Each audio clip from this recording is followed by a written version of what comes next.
survived being chained up and tortured. That's gonna fuck with a person, right? Yeah, it's more the disappointment. Yeah, I expect better of myself. I let you guys down, I let Jester down, I let Gasha down. I'll never be able to shake this.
Hey, we back.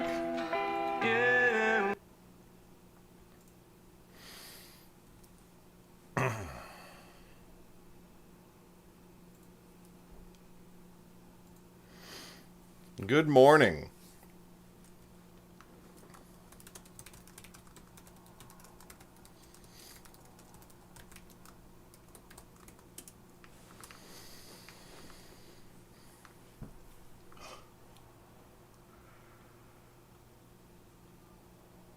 Hooty boo.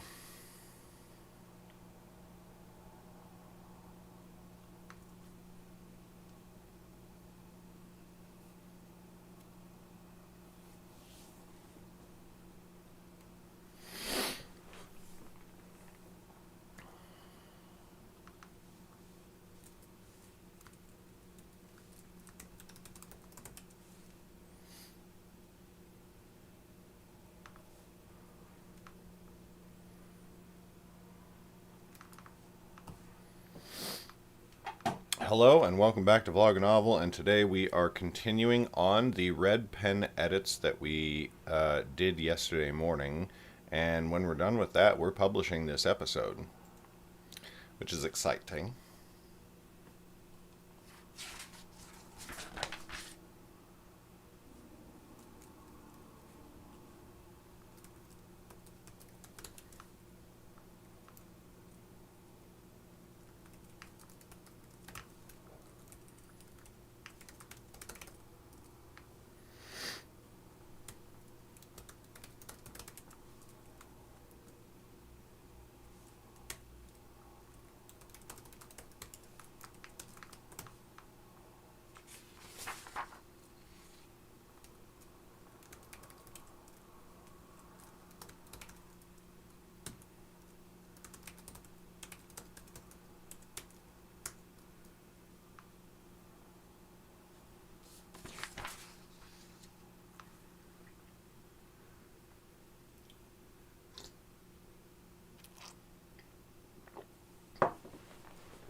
Good morning, Erica. I have to get a USB-C to gigabit Ethernet adapter because for whatever reason my laptop will no longer allow streaming. Ugh. That is a major bummer. But good morning. Here we are.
That's a real bummer, Erica.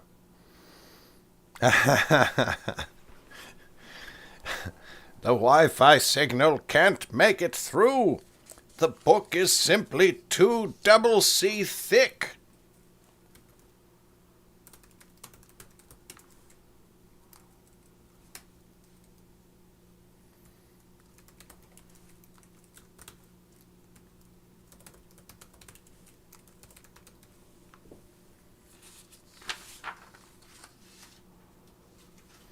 This is my first series where I'll be giving each chapter a title. Well, it's my first Underrealm series. I did that in my kid series before this. And I plan to reserve that for being a Lifemage and Quest thing. I'm not going to do that for the other Underrealm series. Although if other Underrealm authors want to do it for their stories, they're more than welcome to.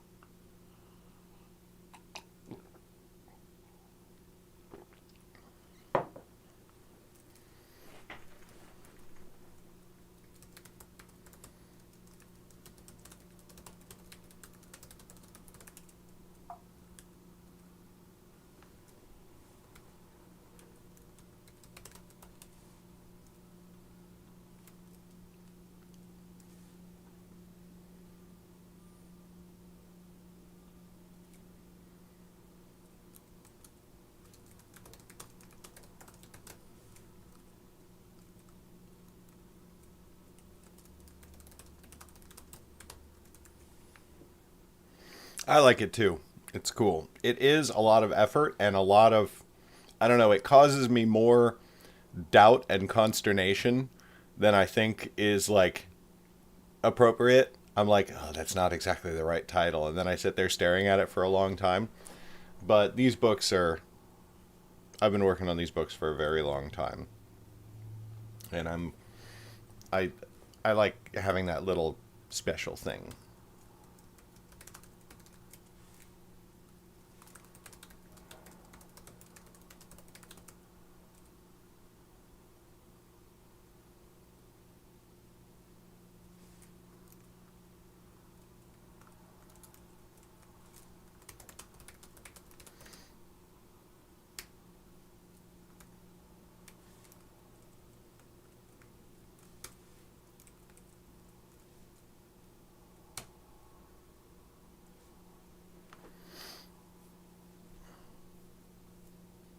Yeah, that's definitely a thing to think about. I try to always have a double meaning in the title. That's my main objective. I mean, I don't want to drop major spoilers, but like, you know, the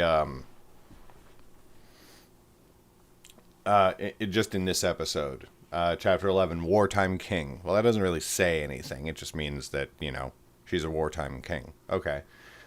Flight's end. Okay, so that they're going to reach the end of the flight, but, like, what is going to happen? You know what I mean?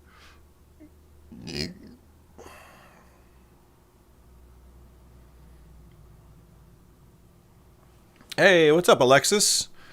Greetings, Travis.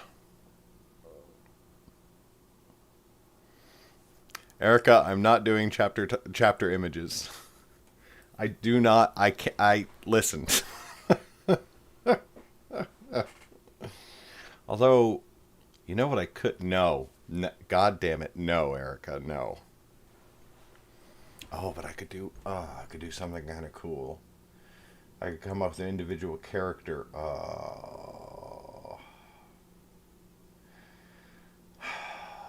No. Nope. Not gonna do it. Wouldn't be prudent. Maybe I will for the final book. For the book itself, maybe I'll get some character art done.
Yeah, black and white for sure.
Special edition volumes with images for each title.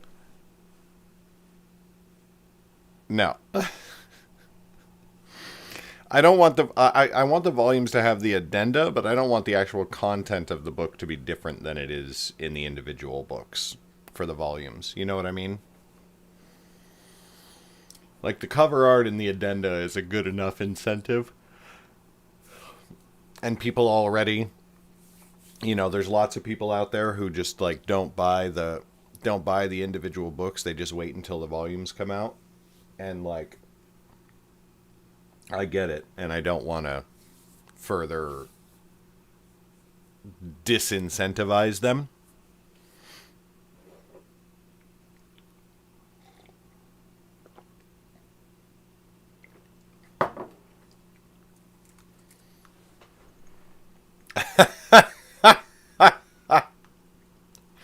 See, you just want more for yourself. Fuck those individual book readers. It's all about the volumes.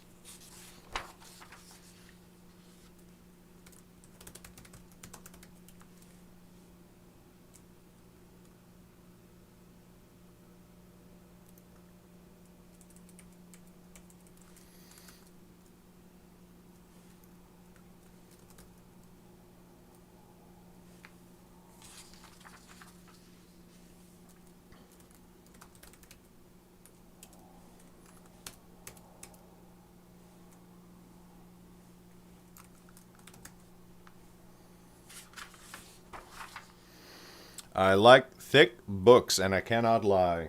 You other authors can't deny.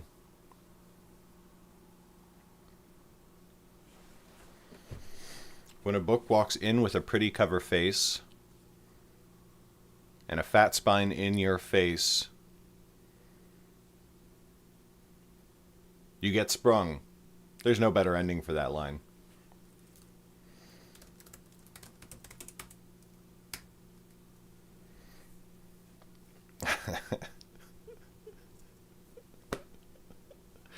I know it's just a minor typo, but I like being the people pleasure much better than the people pleaser.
Big Vegeta energy in this line.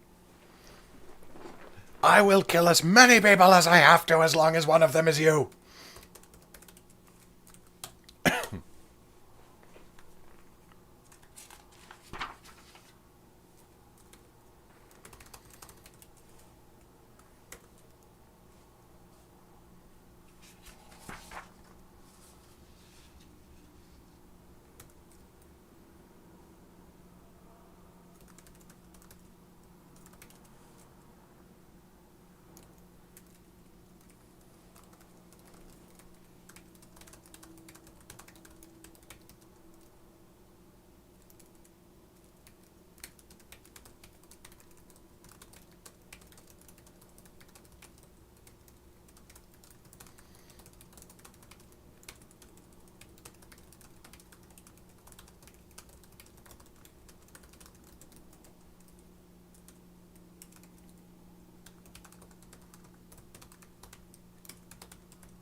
Ah, fuck me.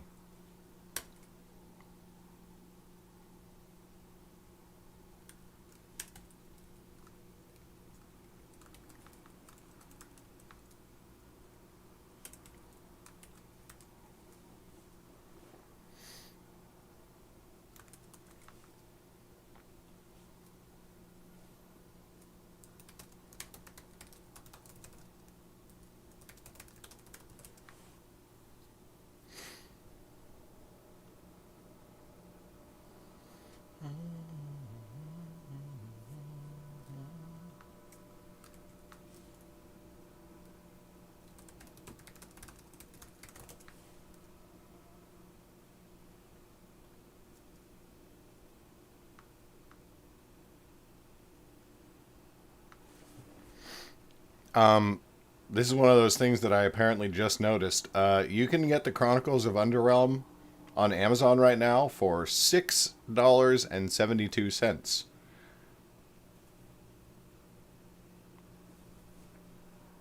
Okay, with free shipping. I don't know how Amazon does shit like that, because they pay me and the other Chronicles authors the same, regardless of how much they discounted on their site. But you know what? I'm not complaining.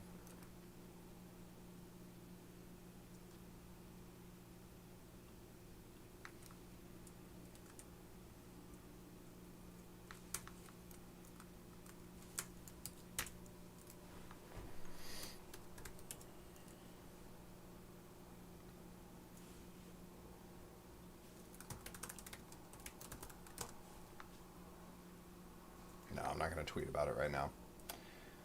We're just going to...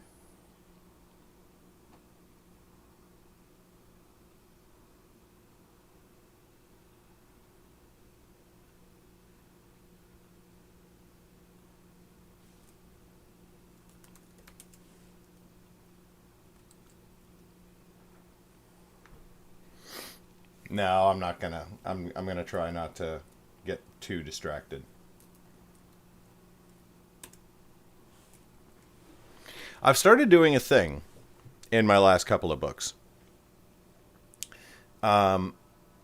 where I put links in the text, and maximum of 4 per book, and it's just on single words. And it's a link to the other book in the series. And, you know, I talk all the time about Marvel and comics in general and how much I like them and, you know, all the lessons that I try to learn from them. And, you know, if you've read comics, you know what this phenomenon is. You're reading a scene, you're reading a couple of characters interacting, and then a character says something like, you know, I first heard about this when I was fighting the lizard. And then, you know, there's a little asterisk, and then there's a note down at the bottom.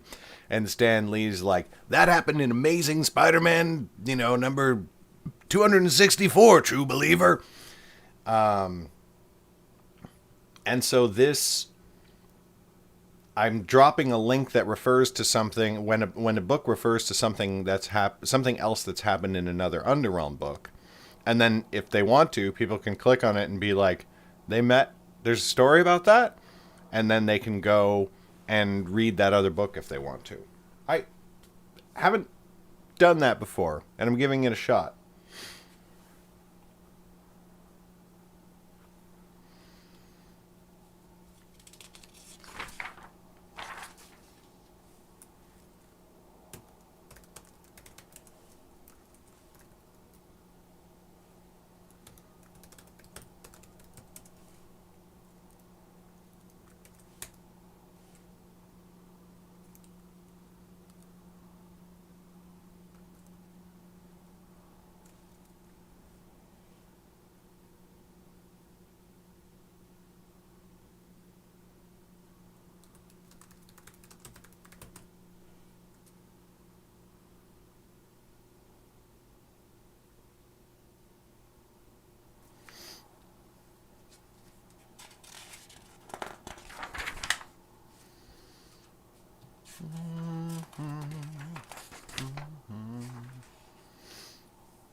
Boom.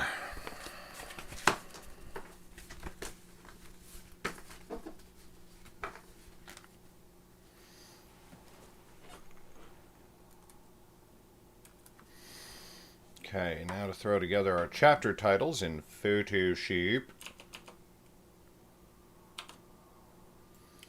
Oh look, it's Photoshop.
Ah.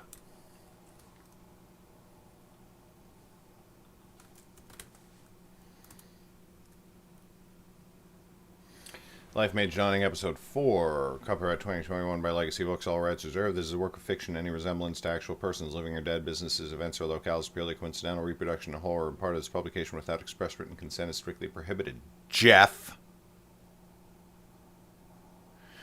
This is an incomplete manuscript. This is one part of the novel Lifemage Dawning by Gary Robinson. Actually, you know what? Before we get into the whole final read through, I'm going to take a short break and refresh my coffee, because I'm out of coffee. Why is the coffee always gone? So I'm going to go do that real quick. And then we're going to do our final read. And then we're going to publish this sucker to Patreon. I called it Patreon for the longest time. Anyway, peace everybody. I will be back in a moment.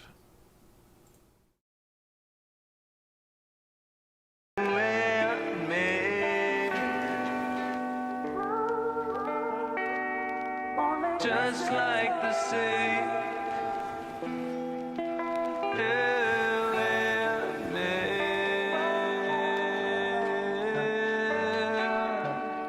just like the sea,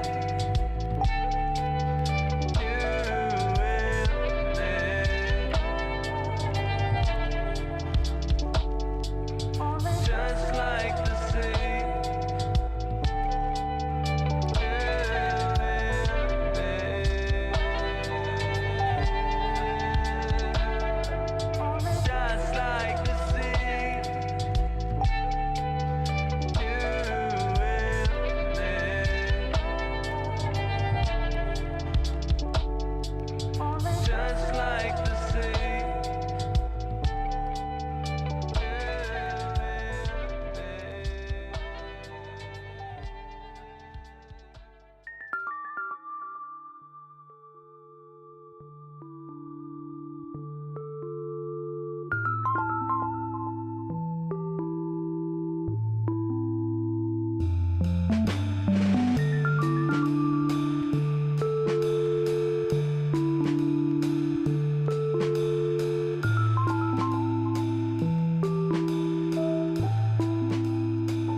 release him from these bindings.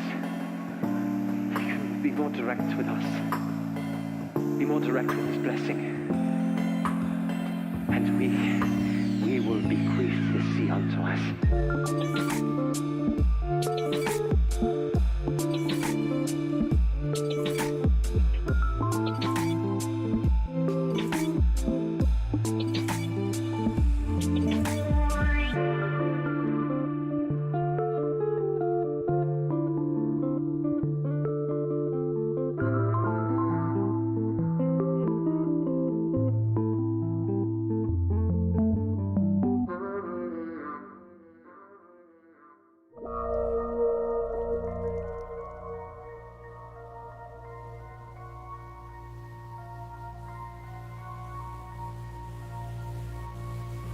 Yourself alone in these shadow depths.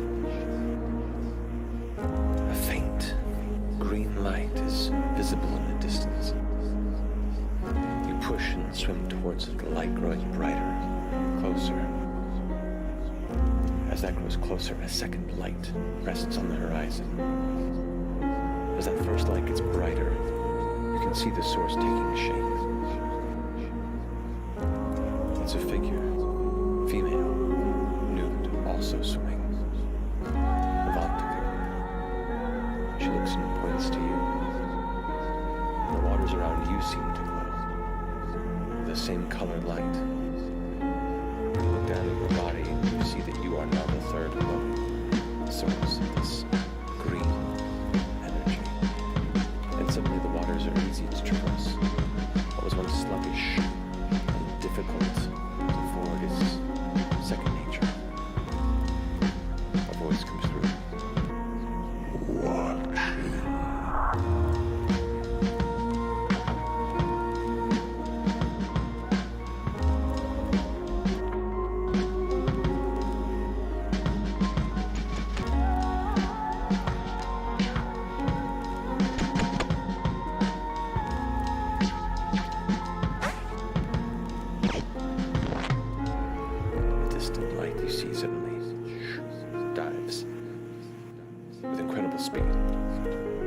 Sight. Avantika dives down after, rocketing down below you, breakneck in her speed. You dart after her to give chase, moving far quicker than you anticipated.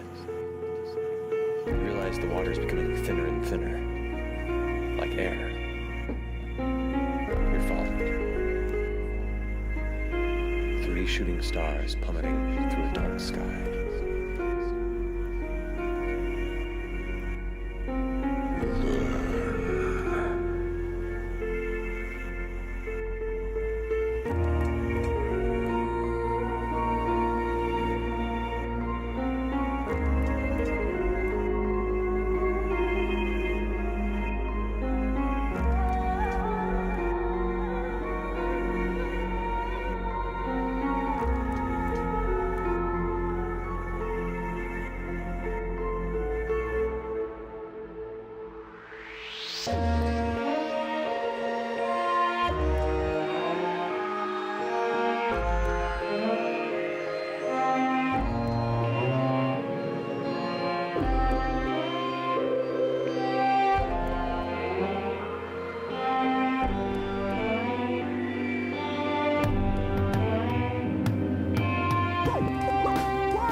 I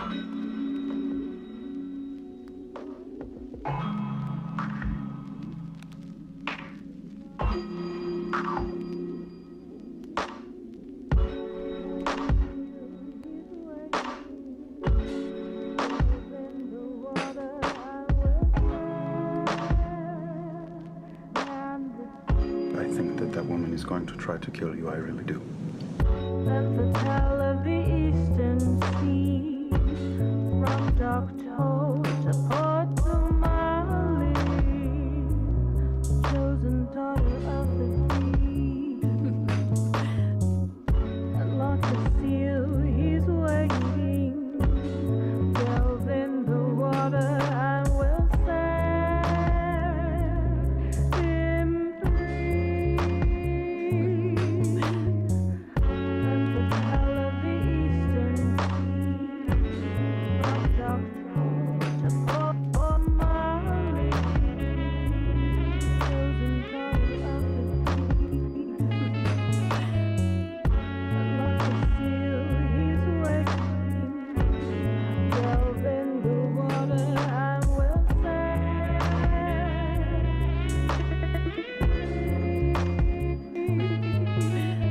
I don't entirely know what her intentions are, but I feel like there are only a few that I could ask to exercise quick judgment in a moment of need.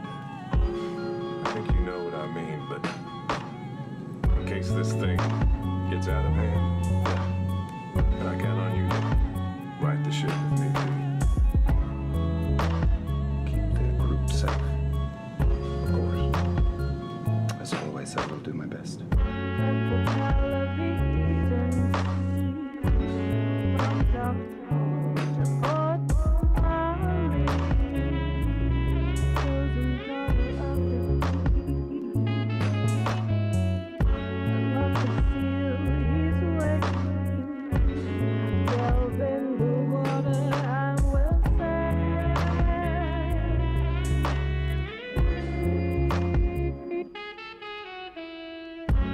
the tale of the eastern sea, from Doctor to Port Somali, chosen daughter of the deep. And like a seal, he's waiting for both you and me to come back to see. Well, with your bad decisions.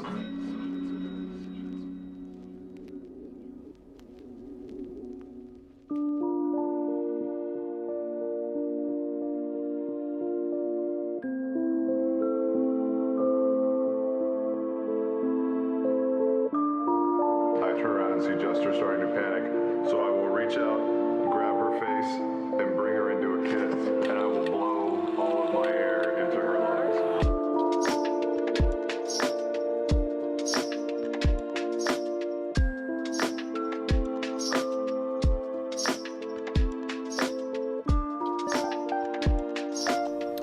Okay. Let's do this.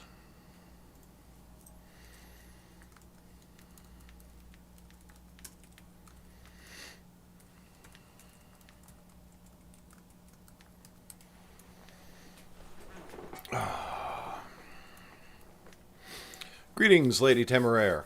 How we doing?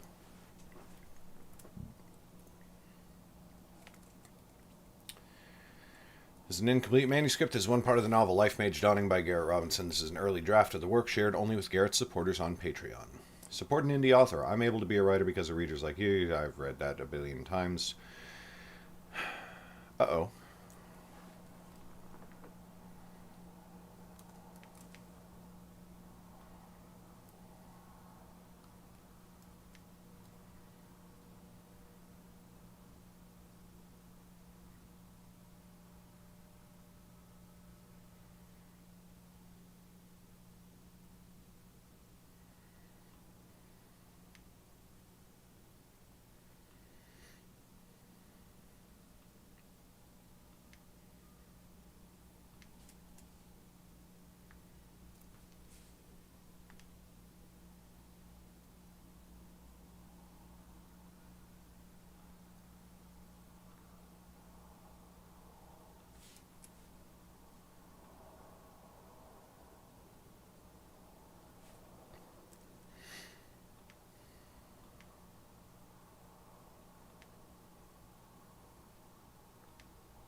That's weird.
Okay, version 2.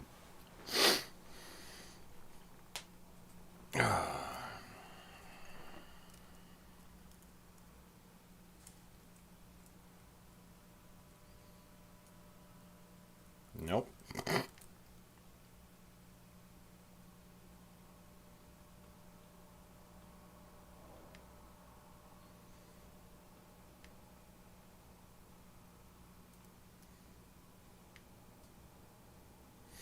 Okay.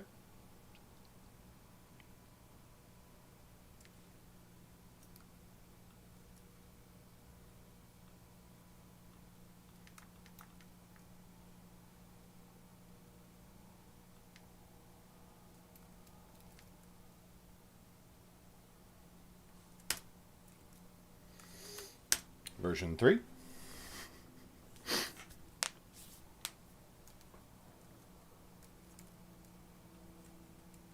There we go. Okay. 10th time's the charm. Yeah, sometimes that's exactly what happens. Chapter 11, Wartime King. Aemon of the family Lemstead, Lord Prince of Underrealm and son of the High King, was in his chamber. It was a fine room and large, though it felt smaller thanks to the work table he had constructed for himself. There he had many small blocks of wood and a collection of carving knives, and there were usually some scraps of wood shavings dusting the place, though he cleaned them often. Too, he had some small brushes and a collection of fine paints gathered from all corners of the 9 kingdoms. When his hours were free from duties of state, which was less often than most, but more often than most would think, he would often while away the hours at his little desk, carving soldiers or knights or sometimes other figures, first whittling their shapes from the wood before painting them in bright and vibrant colors. It was the only time and place in the palace, and indeed in all the world, where he was able to be entirely alone, at least until a knock came at his door, as it did now. Aemon lifted his head and frowned, but his voice when he spoke was pleasant. "Come in." The door opened. One of his guards poked her head in. Her name was Hodari, Aemon recalled, and she had only recently been assigned to him. She had a dazzling smile, and he wished she would show it more often. "Your Excellency," said Hodari, "Idolin of the family Steth is here to see you." "Why, send him in at once," said Aemon. He put down his carving knife and hurried to sweep away the wood shavings that littered the table. He had not quite finished when Idolin entered, and Aemon went to embrace him. "Good day, friend," said Aemon. "I hope business has not brought you here, and we can have a drink."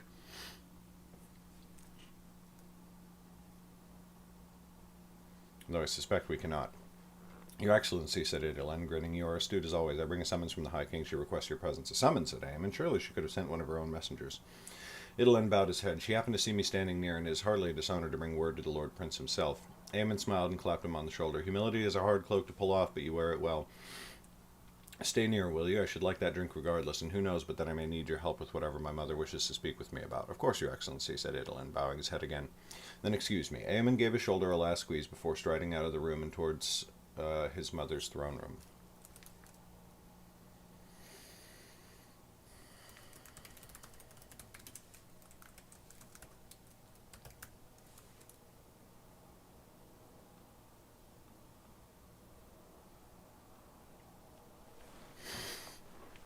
He swept through the halls, his half-cape swirling behind him, exchanging pleasant smiles and greetings with the guards and servants who scurried about seeing to the business of the palace. Now for the first time he bemoaned the way most of them reacted to him, too deferent, too overawed.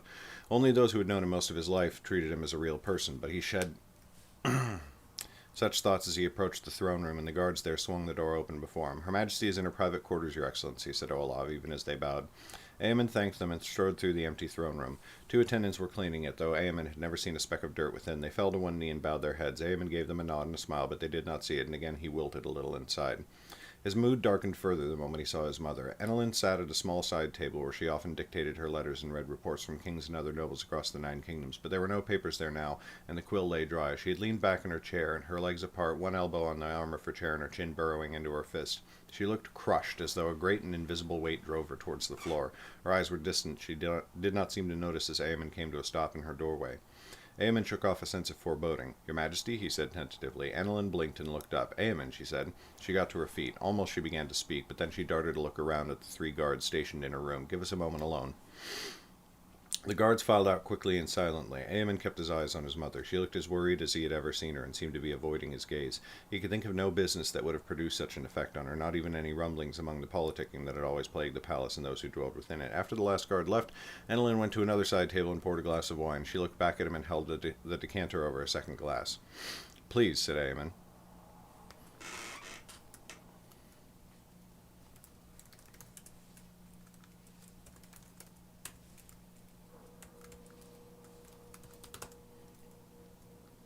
"But, Your Majesty, what is wrong?" "Mother now, please," said Enelin as she poured his wine.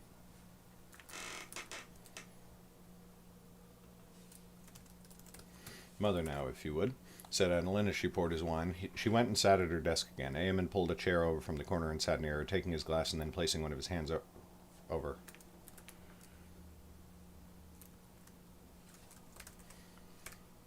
hers. "Mother," he said, "please speak to me. You almost have me frightened." Enelin's mouth worked. "I have just received a messenger, a small party of messengers, in fact. They once traveled with Jordell of the family Adair." Enelin finally looked up and met his gaze. "Jordell has died." For a long moment Aemon was still. Only his hand moved, sliding over to grip the arm of his chair as if for support. "How?" he said, surprised at how quiet his voice came.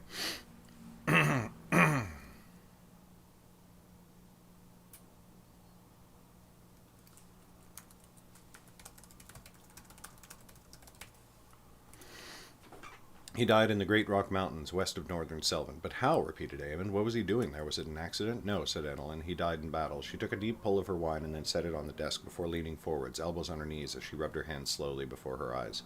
"I have told you several things over the years, Aemon. Some of them were things I should not have told you, strictly speaking. Do you remember what I have said about the Ceremancer and the Necromancer?" Aemon scoffed. How could one forget such a thing? But then his grim smile vanished, and he froze, staring at her. "Yes," said Enelin quietly. "They have been reborn. Jordell found the Necromancer's forces in the Great Rocks. He died to save others who traveled with him so that they might deliver a message of this coming doom to me, so that we might prepare for war." Aemon realized his mouth was open, and he closed it. His words seemed to come with great effort, as though each one was a boulder he had strained to push up and out of his chest. "But, Your Majesty, Mother, you said they would not be reborn in your lifetime." "I never said that," said Enelin. "I said I hoped they would not be reborn in my lifetime. But that hope has failed. There is no question of it. The Necromancer has brought back his dark arts, and his favored servants now walk under Rome again. They are those who death will not touch, the Shadeborn. Worse, it seems he has amassed great strength to himself, a greater strength of soldiers and arms than should have been possible, with no one detecting it until now. The messenger spoke of a stronghold of enemies in the mountains, but the Necromancer himself was not there. That tells us he must have other points of strength throughout Underrealm, and the one we have discovered is likely not even the greatest of them." Aemon stood, pacing back and forth. Though his mother's chamber was even grander than his own, it now felt impossibly small and closing in by the moment. "Do we know where he is? And what of the Lifemage? They must be out there. Always they are born together." He stopped and turned to her. "In fact, do we know it is a man?" "That we know from what his soldiers said in the Great Rock," said Enelin. "But as for your other questions, no, we have no idea where he might be, nor the Lifemage. In fact, I have now told you the extent of what we do know." "Very well," said Aemon. "These are dark tidings, but now it is time for action. What can we do to prepare? I must think on that and take counsel, including with the mystics."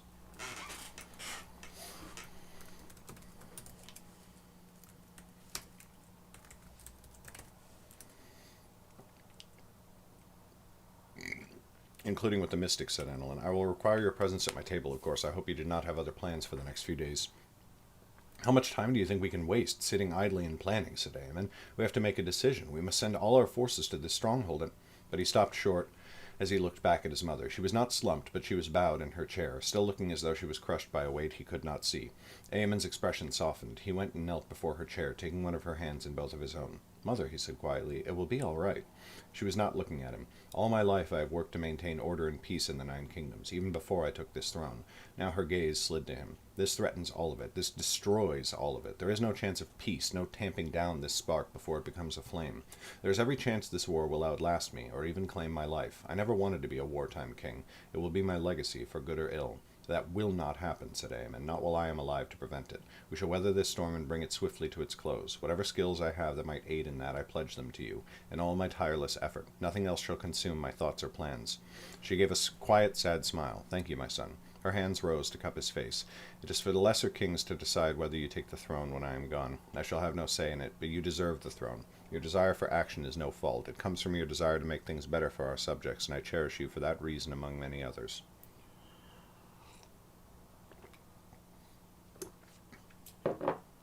Eamon gave her a worried smile. There is no higher praise, nor anyone I would rather hear it from. Together we can withstand this storm. I swear it.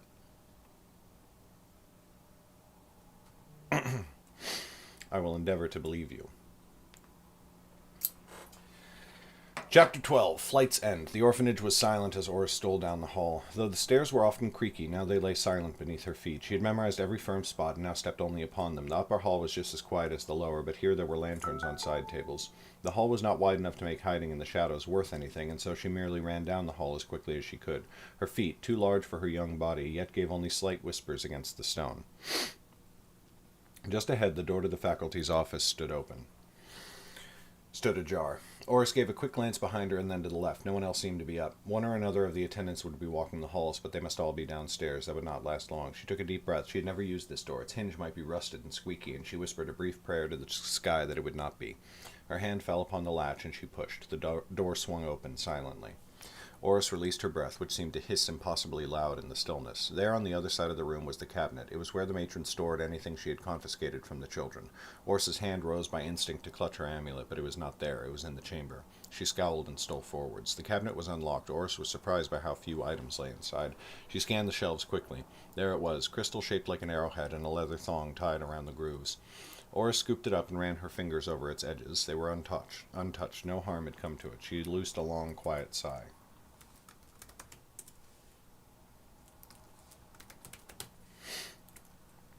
Oresiat. She whirled. There in the door of the office stood Matron Fleta. The old woman was wizened and short, but not yet bent with age. Her dress was plain and cut, and a lovely dark green in color, but her eyes were sharp and missed nothing, and they were trained on Oris now. You could not have thought I would miss its absence. Did you think this would lessen your penalty? I do not care what penalty you lay upon me, said Oris. It is mine. I will have it back. Matron Fleta sighed and folded her arms across her chest.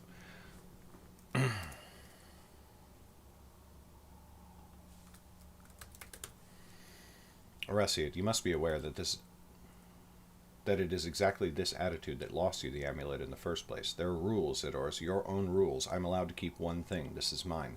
Then what will make you listen, said Fleta. You never attend. You will not obey. Your own rules, said Oris, in a voice very like a snarl.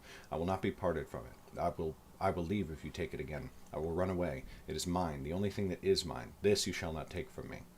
For a long moment, Matron Fleta did not respond. They only stared at each other in the dim light of the lantern shadowing her from behind. Then at last the old woman sighed and unfolded her arms. Go to bed at once, she said sharply. I am changing your chores to chamber pots for the rest of the month of Septus and Octus as well.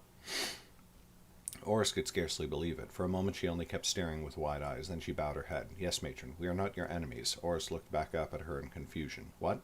I and the other faculty. You always view us as foes to defeat, and nothing convinces you otherwise. You are determined to be right, regardless of what is right. One day I hope you learn that the world will not always bow to your will.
Again, Oris ducked her head. I know that, she thought. If the sky granted wishes, I would never have come here. But she did not say the words out loud. She had what she came for. As Matron Fleta stepped aside, Oris stole down the hallway and crept back to bed.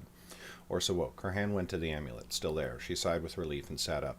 Flip had taken the second watch from her, and now he slept, but Sylvan was awake, and Oris was only half surprised to see the mystic staring at her. As Oris blinked the last sleep from her eyes, Sylvan gave her a nod of greeting. Above them the sky was gray with the coming dawn. A morning chill was in the air, and Oris pulled her blanket up around her shoulders. You were moving in your sleep, said Sylvan. Did you dream? No, lied Oris. Do you know the lands between here and the seat? Sylvan cocked her head. Well enough. How fast can we reach it? 5 days with luck, said Sylvan, looking away to the north. What under the sky makes you think we'll have any luck? Sylvan smiled. We have evaded the enemy twice now. We will keep doing it as long as we have to.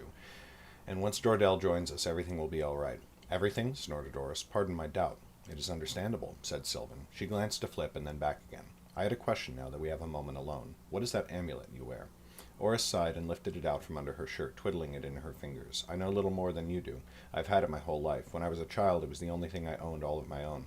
In the orphanage, there were rules. Every child was allowed to have one inviolate possession. The amulet was mine. But you do not remember where it came from, said Sylvan. Oris grimaced. I have something. There was a man. I was a child, a very young one. I can see him giving me the amulet, and I remember the sound of his voice telling me to keep it always. So I have. Was he your father, said Sylvan? Oris shook her head at once. No, I know that much.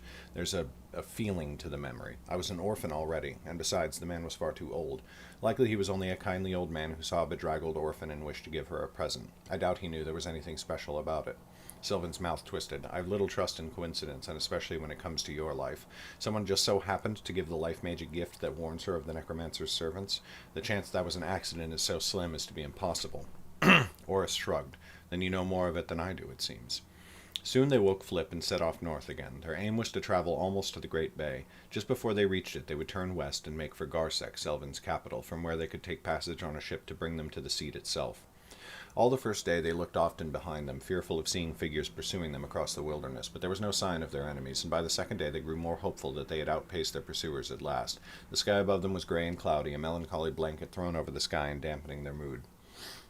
This is a good sign, said Sylvan. My heart misses the sun, but we will be harder to spot. It is a boon so long as the sky does not turn to rain. The lands just north of Drachman were flat and featureless for many leagues, but then they began to break up. Hills and small ridges thrust up all around them like rumpled skirts of the Wadish mountains far to the east. Oris and Sylvan did their best to navigate around the rougher terrain, and whenever they came to a high place that let them survey the lands around, they would pause and rest for a while as they determined how best to avoid any sudden obstacles. On the third day, the clouds parted and the sun came out, but the three of them hardly noticed because they passed into a wide forest, the same great wood, in fact, that stretched far to the west and into Dorsey, where they had walked along the Dragon's Tail and Obi had met his doom.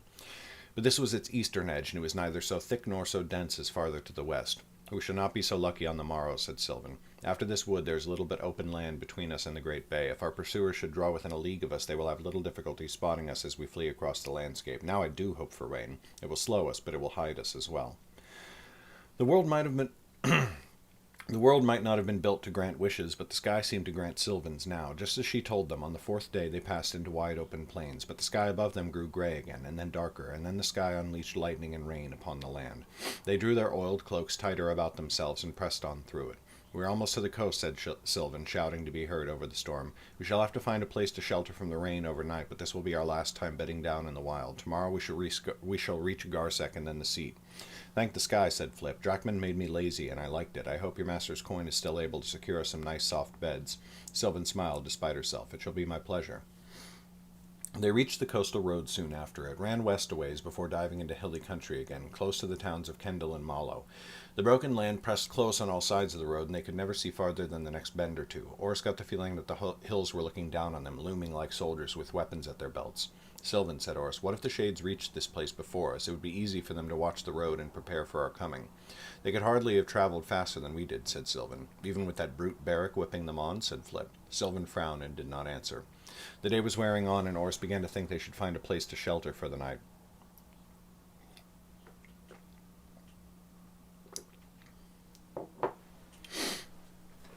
They came upon a stone bridge that spanned a narrow cut, through which ran a river 2 paces below them, running north towards the Great Bay. We might camp under the bridge, said Oris. It will stave off the rain, and we are not likely to find better shelter before it gets dark. Darker, you mean, said Flip, glaring up at the lowering sky. I would rather press on, said Sylvan, though Oris could see the doubt in her eyes. The farther we go today, the earlier we reach the seat tomorrow. Do you mean to keep running through the night, then? Said Oris.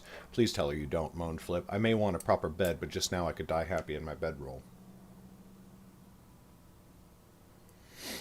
Sylvan paused for a moment in doubt, but then her eyes shot wide with fear. Oris, she said, pointing. Oris looked down. Her amulet was glowing again. Dark, she spat, pulling it out before it grew hot to the touch. Flip whirled, blue flames springing to life in his palms. Raindrops hissed and steamed as they struck it. Bloody inconvenient. Where are they? Behind or ahead? It's not a compass, growled Oris. To be fair, you don't know quite what it is, said Flip.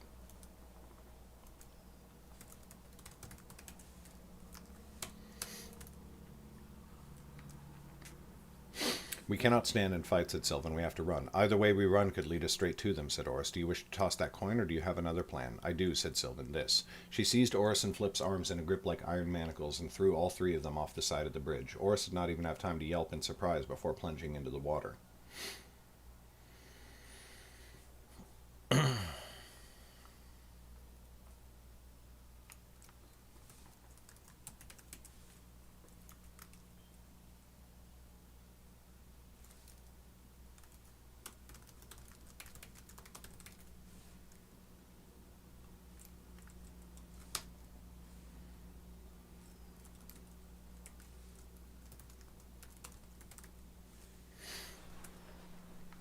Oris did not even have time to yelp in surprise before plunging into the water. Thankfully, it was much warmer here than the Dragon's Tail in the south, and Oris fought her way back to the surface at once. Dark take you, woman, sputtered Flip as he scrambled for the bank. You did not think for a moment that we could have climbed down? This was faster, said Sylvan, stroking calmly through the water, and we would have gone in the water regardless. The current will carry us faster than our own feet would have. Stop here a moment. They all reached the bank just around the next turn in the river. Looking back, Oris saw they were about a span away from the road. Then suddenly dark figures appeared upon the bridge, little more than shadowy shapes in the rain.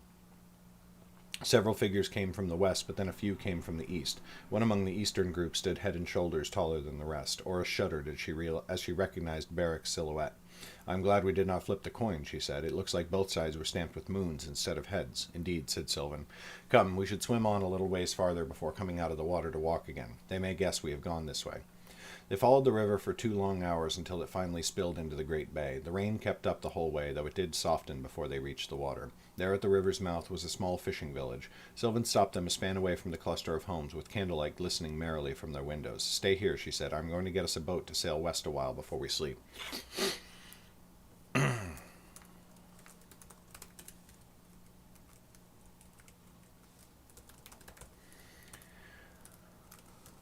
Why not stay in the village, said Flip.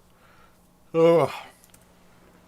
We must be able to find a barn or some other place we can hide from this damnable rain. That would endanger these people, said Sylvan. Barrick and the Shades will be searching this area. If they find our trail and it leads them here, fine, fine, growled Flip. But if I catch my death of cold out here, I hope you will feel very guilty. I shall be despondent, said Sylvan, arching an eyebrow. Now wait here and stay hidden. In half an hour she returned and led them to the shore, where they found a little boat waiting for them. Oris suspected Sylvan had flashed her mystic badge to secure it. They climbed in the boat, and Oris took the oars, rowing west as hard as she could. After an hour, Sylvan bade her to land. There are not many hours till daylight, said Sylvan.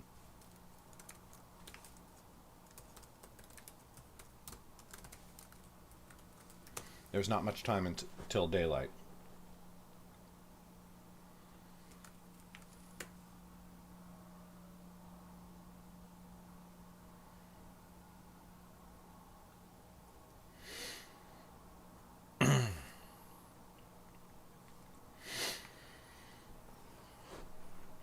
There are not many hours till daylight, said Sylvan. We should use them to get what rest we can. I shall watch tonight. We should trade, said Oris. You'll be a little good to us tomorrow if you're half dead from weariness. Sylvan smirked. This will not be my first sleepless night. Turn the boat over. You and Flip can shelter underneath it. At last you speak sense, said Flip, and I will offer no arguments.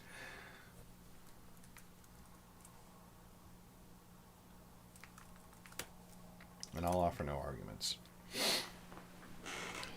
Soon it was done. They turned the boat over, holding up one side of it with sticks dug into the sand. Flip climbed in first, and Oris followed him. Their bedrolls were soaked through from the river, but they laid them out anyway to keep the sand from getting into their every nook and cranny. Oris thought that nerves might keep her awake, but she was so weary that she soon drifted off. The last thing she saw before sleep took her was Sylvan sitting alone on the shore, and behind her the great bay, where Oris imagined she might have been able to see the seat if not for the rain that hid it from view. The day dawned bright and peaceful, at least on the outside. The rain had died in the night, but Oris groaned as she sat up, feeling it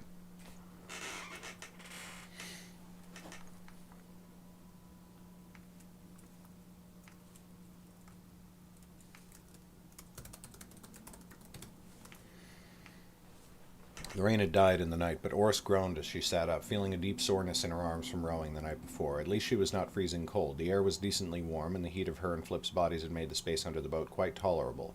Out on the shore, Sylvan's eyes looked somewhat hollow, but there was no trace of weariness in her body as she rose and helped Oris climb out from under the boat. "Good morn," she said. "Take heart despite your aching limbs, for this is our last day on the road. By sundown today we shall be safe on the seat." "Safe," snorted Oris. "Safer, you mean, as I'm sure Flip will remind us when he rises."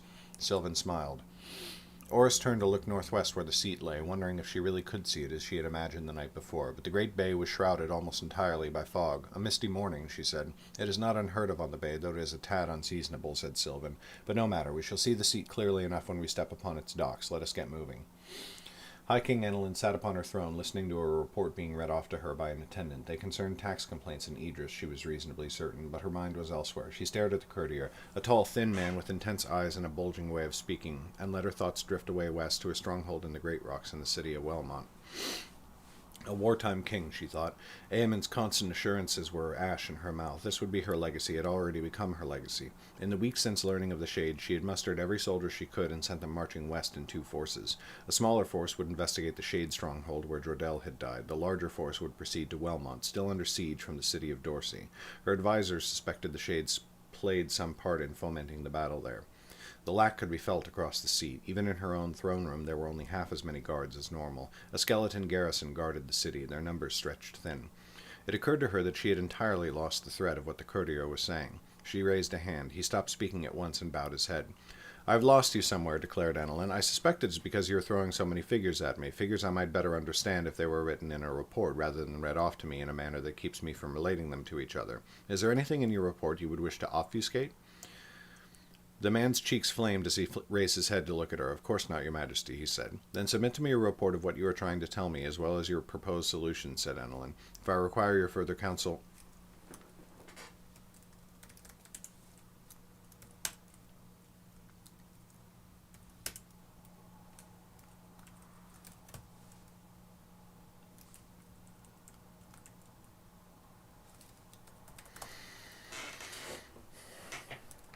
"If I require your further counsel afterwards, then I shall summon you." The man's jaw clenched, but he nodded. "Of course, Your Majesty," he said. "Shall it suffice for me to submit a copy of the last report I sent you, or would you prefer I update the figures and send a new one?" Enelin could not quite suppress a small smile. "You can hide a barb, I will give you that. I did not know such a report had already been submitted. I shall have my assistants located and..." From outside the palace, horns began to blare. Enelin shot to her feet. Everyone else in the room fell to one knee, but she ignored them as the horns droned on and on. A wartime king. Oris, Flip, and Sylvan had taken the fishing boat to avoid leaving tracks, but it was not as fast as walking. Since they had already left signs of their encampment and did not wish to take the time to hide them, Sylvan decided they would travel on foot the rest of the way to the sea. They followed the shore for a time, but eventually it began to wind enough that they decided to risk returning to the road. Oris's hackles rose as they navigated through the hills again, but there was no sign of the enemy. "They might still be searching to the east," said Oris, "or the rain could have washed away their tracks," said Sylvan. "We must still be as cautious as ever." But despite her words, they began to push west faster and faster. Soon they were half jogging, and not even Flip spoke a word of complaint at the pace. Each of them could feel eyes at their backs. There was a frightening sense that they were too exposed, as though an arrow might come flying at any moment. Could Barrack be lying in wait behind that hill, or in that ditch?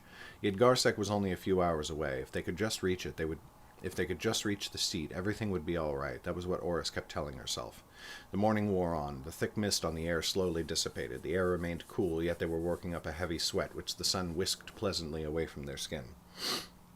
"Almost there," said Sylvan, panting. "Do you see that next ridge? From atop it we can see the seat." "Never my favorite place," gasped Flip, "but just now it shall seem a paradise." They began to climb. The land sloped steeply upwards, and the road cut back and forth across it. Oris's legs were burning now, but she pushed on. Nothing mattered except seeing the seat, seeing safety. And then an instant before she crested the ridge, in the back of her mind there came a thought. That smell on the air, is that smoke? She reached the top of the ridge and stopped. Sylvan froze beside her. Flip had lagged a few paces behind, but a moment later he came stumbling and wheezing to stand beside them. He, too, froze in his tracks, and his heavy breath slowly quieted. The seat lay burning before them. Chapter 13, Loss and Findings. In more than one sense, the High King's seat was the crown jewel of Underrealm. The city had long ago been built on the largest island in the Great Bay, a stretch of land so wide that it took most of a day to cross it the long way.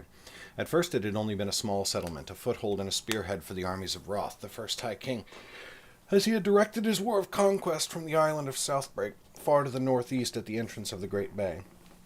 It had remained a city of the kingdom of Selvin for centuries, and was soon overshadowed by Garsek, the capital, which was built on the coast nearby to the west. Then, nearly 600 of years ago, the High King Andara had commanded that Underrealm's capital be moved from Southbreak, where Roth had reigned, to the island, and it was she who renamed it the High King's seat. She declared that though the seat was of Underrealm, it should be the property of none of the 9 kingdoms, but her own personal holding, beholden to no rule but hers.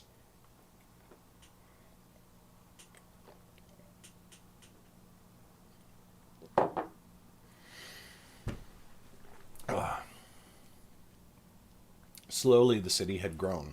Where before it had covered only a quarter of the island and the rest given to farmland that fed it, now that was no longer necessary. Food was brought by ship from the coastal lands all around, who could make the journey in only a few hours. Thus the city grew, and its walls were expanded so that they circled the island's very rim.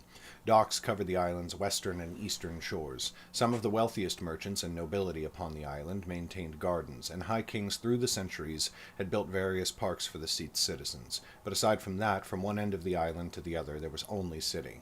Now a great portion of that city was aflame. A monstrous column of black smoke roiled into the air, so thick and so intense that it burned Oris's nose even from so far away. Sylvan's expression was one of stony rage. She seemed to be trying to maintain an outward calm. But fury burned in her eyes, and her fingers twitched as though they longed to draw her swords. She took 2 long, slow breaths. Even Flip was dour. Oris knew he had no particular love of royalty or nobility, but the seat was different. The High King was by all accounts a fair and just woman, and the 9 kingdoms prospered under her rule. To see this attack against the heart of Underrealm itself, Oris found herself wishing to take up her blade in the seat's defense, though of course she could not possibly reach the city before the fighting would be over. "Is this them?" said Oris. "Is this the necromancer?" Sylvan pointed. "Those are Dulma's ships. They attacked from the east." "It's rebellion, then," said Flip, "against the High King herself." "Yet there are other ships on the western docks, and they bear no flag," said Oris. "Dulmoon does not act alone." "That does not mean they are shades," said Sylvan. Oris gave her a dubious look. "You yourself said that you do not trust in coincidence, and we know the necromancer has gathered more strength than you thought possible."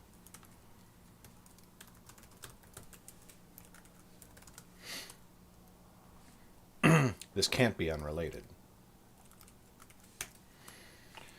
Sylvan's expression grew pained. "No, I suppose it cannot. And if that is the case, then yes, this is likely the first great stroke in the war. Let us pray to the sky he has not slain the High King, as is surely his aim." Suddenly she turned to them, and the fury in her eyes burned brighter. "We have to get there. We have to help." "Help what?" said Flip. "The city's already burning. We can't get there in time."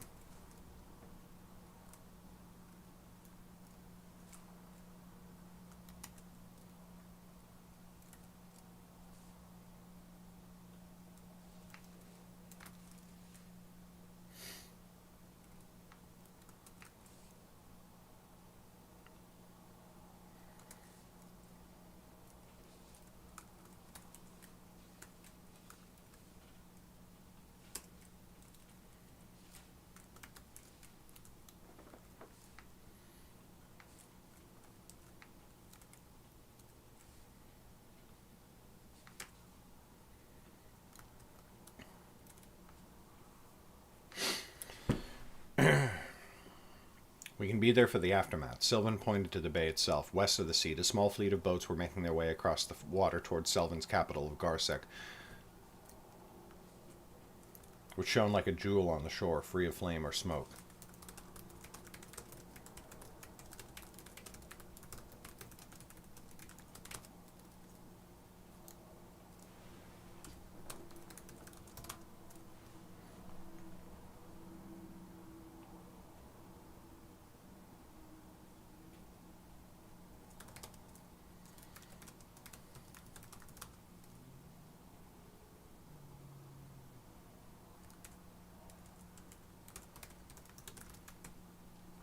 There were fishing boats, small pleasure craft, and merchant ships.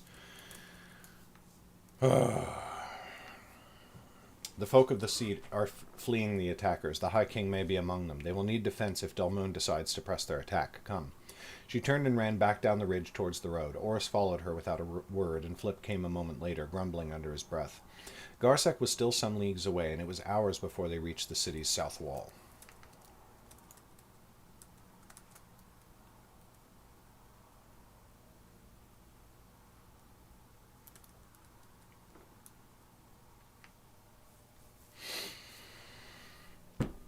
Oris expected to be challenged at the gate, but it stood closed and no guards looked down on them from atop it. Sylvan glared up at the gatehouse. "That is not a good sign," she said. "Every guard in the city has likely been drawn to the eastern docks to help the coming refugees," said Flip. "Or maybe they are mounting a counterattack. King Anwar has always been a loyal servant of the High King."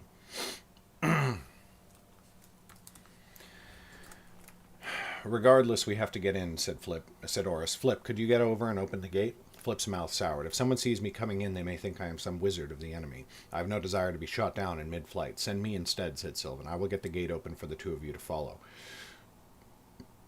"Fair enough," said Flip. "Oris, get her as high as you can, and I will carry her the rest of the way."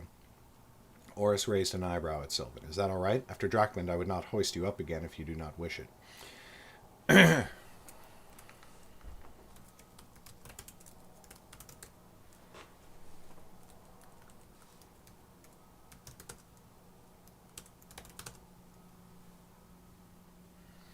"After Drakmund, I wouldn't hoist you up again if you don't wish it."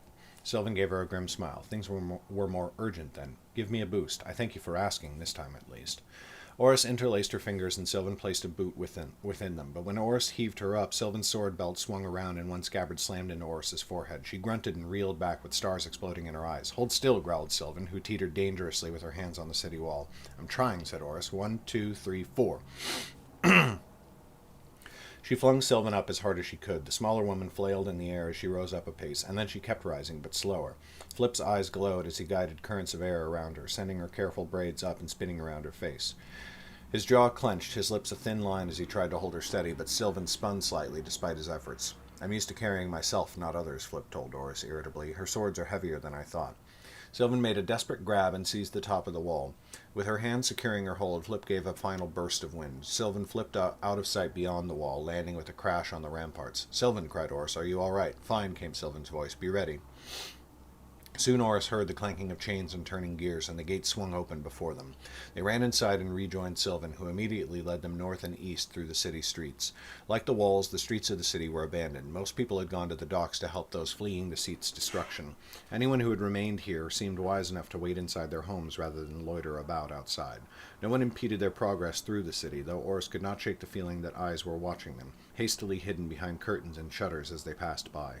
The murmur of voices sounded ahead of them as they neared the docks at last. Finally, other people started to appear in the streets around them, and slowly the crowds grew. "Almost there," said Sylvan, who was leading them as they jogged on. "Be ready in case it comes to a fight. Dulmoon or the Shades may try to take the docks to prevent the refugees from reaching safety." Oris nodded and placed a hand on her sword hilt as she ran, while Flip flexed his hands. Oris almost wished it would come to a fight, just so she could have something to attack after watching the seat burn. But a few streets away from the city's docks, they pulled up short as a line of red-cloaked figures blocked the way ahead of them. Oris's heart skipped a beat. "Mystics," she thought. "Halt!" cried one of them. Oris recognized the emblem on her shoulder that proclaimed her a captain. "No one is permitted to approach the docks." "We are here to help," said Sylvan. "Folk are fleeing the seat." "And we are here to receive them," said the captain. "If you want to help, go to the constabulary. They can tell you how to be of service to the refugees." "What of the High King?" said Sylvan. "Is she alive?" The captain glowered at her. "I have no answers for you. If you want to help, go to the constabulary." "We've come to aid you, you ass," snapped Flip. "You've got 3 pairs of strong and willing arms, and you won't use them?" The captain's dark brown cheeks grew darker in a flush, and a scar showed on her chin as she clenched it. "You are unknown to me, and I am not letting you get near the docks." "As if you could stop us," said Flip. The mystics tensed, but Oris snatched Flip's arm and drew him back. "Flip," she said in a low voice, "the seat was just attacked by its allies."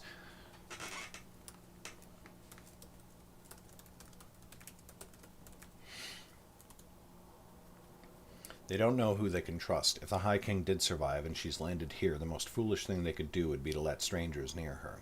Flip glared at her for a moment, but at last he nodded and placed his hand over hers where it held his arm, letting Oris turn and lead him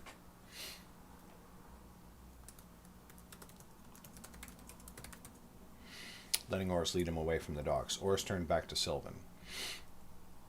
"What shall we do, then?" she said. "To the constabulary?" But Sylvan was looking at the streets around them, and her expression had grown anxious. "I do not think so. You raised a good point." No one.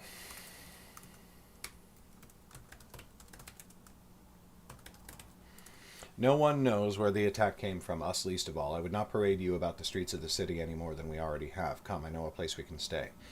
Flip smiled, though it seemed forced. "I hope it is near to a house of lovers again." Sylvan rolled her eyes and could not help a little smirk. "I am sure you shall find some kind of satisfaction. Now follow me." Some leagues to the south, Barrack led his shades as they trudged along the coast of the Great Bay. To the north of them, the black column of smoke continued to pour from the sea into the sky. It filled Barrack's heart with a fierce joy, though it was unexpected. The plan had been to capture the seed, not to burn it to the ground. But his father had often reminded them, even a plan that is perfect in the mind, but yes, must yet bend to the waking world. Barrack had grown increasingly frustrated through the night, never letting his party sleep or even stop to take a rest. Their steps flagged as they stumped along behind him. Barrack ignored them. He could keep walking for days, weeks even, and he would if it would put the Lifemage within his grasp once again. His fists tightened at the thought. "Step faster," he barked. The shades around him jumped, their postures straightening slightly. "We must find her."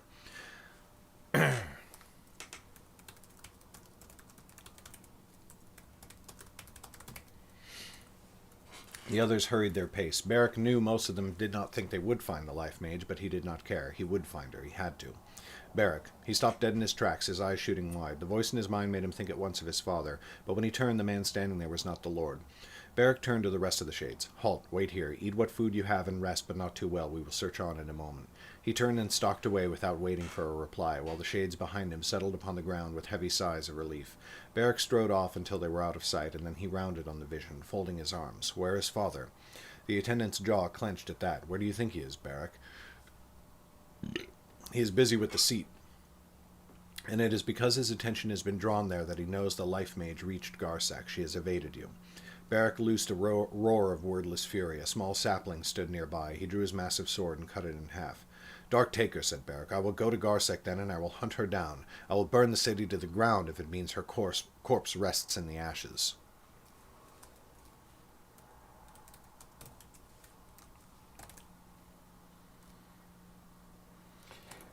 "You will do no such thing," said the attendant. To Barrack's mounting fury, he sounded darkly amused. "Father requires something else of you." "Then father can come and tell me that himself," snarled Barrack. Suddenly the vision of the attendant seemed to swell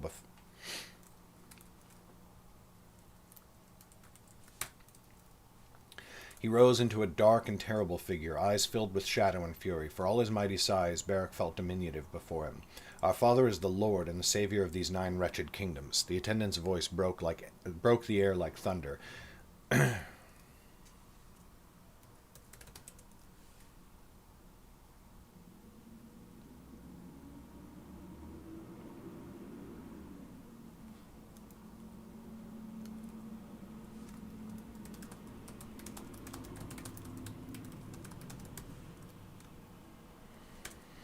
Like thunder, his voice shattered the air, and Barrack flinched. "His wisdom is greater than kings and wizards, and his desires pure. He has more important duties than serving as a messenger boy merely to save the pride of selfish children." Barrack's pulse thundered in his ears. Had the attendant stood before him in truth, the words might have brought him to violence, but he could do nothing to the man now. And deep in his heart he realized that the attendant was right. There were too many pieces, too many moving parts, for father to deliver every message personally. But he might have spoken at least to one of his favorite sons, thought Barrack. He straightened his posture and lifted his chin. "Very well," he said. "What does father require of me?" The attendant's fury diminished, and the size of the vision shrank with it. In a moment he was but a simple man again, and when he spoke it was as though the rage of a moment ago had never been. "Rogan leads the retreat of his forces into the birchwood. You will join him there to participate in the scouring of the woods alongside him. Then you will help him disperse the shades throughout Selvin and Dorsey. Further instructions will come as soon as father has them." "Very well," says Barrack. "Is there anything else?" The attendant sighed. "There is. Father wished for me to tell you that he loves you, and he asks that you not blame yourself for the Lifemage reaching Garsak. The threads of fate are many, and none can see the whole skein. He loves you for your service and your devotion." Barrack felt a stinging behind his eyes and turned away. "I do not require your platitudes." They are his words, not mine. When Barrack turned back again, the attendant was gone. He turned and headed back to where the shades were waiting for him.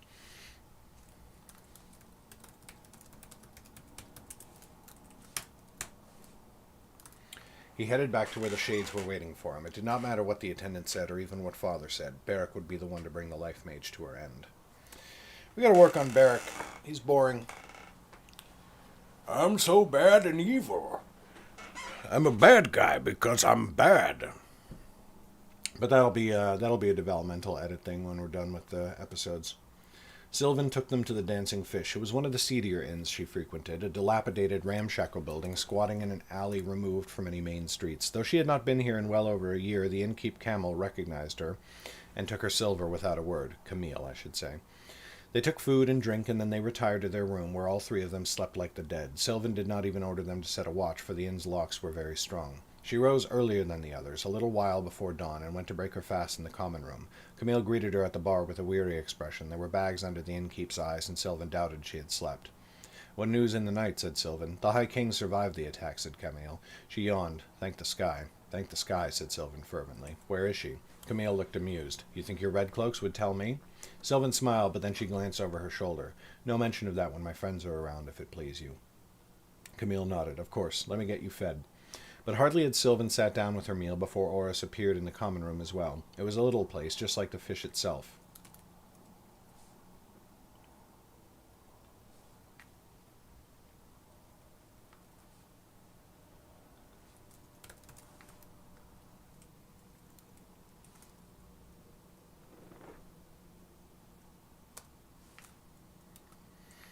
It was a little room. The table Sylvan had...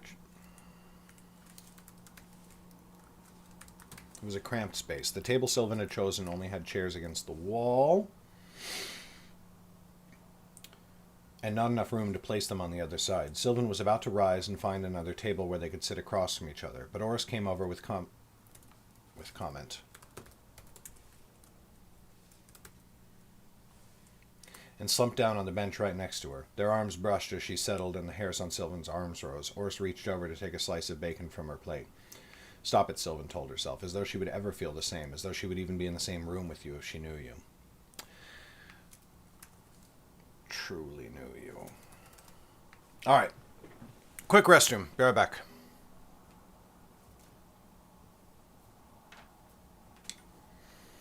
Oh.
Hey, new arrivals. What's up, JT Win? Greetings, Bookcase Ninja.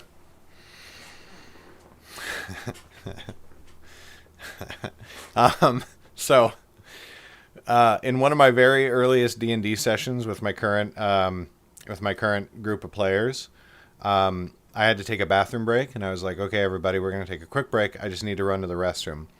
I ran to the restroom, and while I was gone, all of the players switched seats. It was like our third or fourth session, so I was starting to get used to where everybody was. And I come back in, I walk in hurriedly, I don't even really glance up, I sit down, I'm like, okay, what? They fucking lost it. It was amazing. What's our plan, said Oris in a low voice. The room was empty except for Camille, who was busy clinking dishes behind the bar and too far away to hear. I must seek information, said Sylvan. The High King's forces will retake the seat, and then we can travel there. But for now, I must see if anyone in the Order knows aught of Jordell. With luck, he might have been here to help in the capital's defense. That is our best hope right now. Sensible enough, said Oris. Be careful out there.